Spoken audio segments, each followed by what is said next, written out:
We're going to go to Steve Ratner, who's going to be talking about the K-shaped economy, this period we're going through. So, Steve, you bring us the charts this morning on the health of the U.S. economy, and your first one shows how economic growth is uneven. Explain. Yeah, Micah. So we've had economic growth now for a number of years, and it is continuing. But there are two things happening with economic growth that people should be aware of.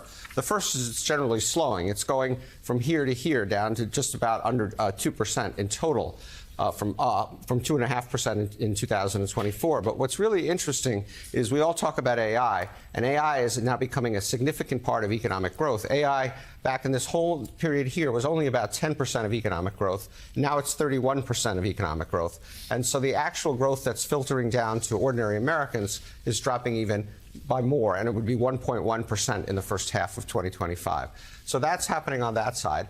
And then what's happening in terms of wages for people, which partially reflects, obviously, that slowdown in economic growth, is that for the first time in a number of years, people toward the bottom are doing worse than people toward the top. You had a whole period going back to 2016 here where wages for people at the bottom quartile were rising faster than for the rest of the other quartiles further up.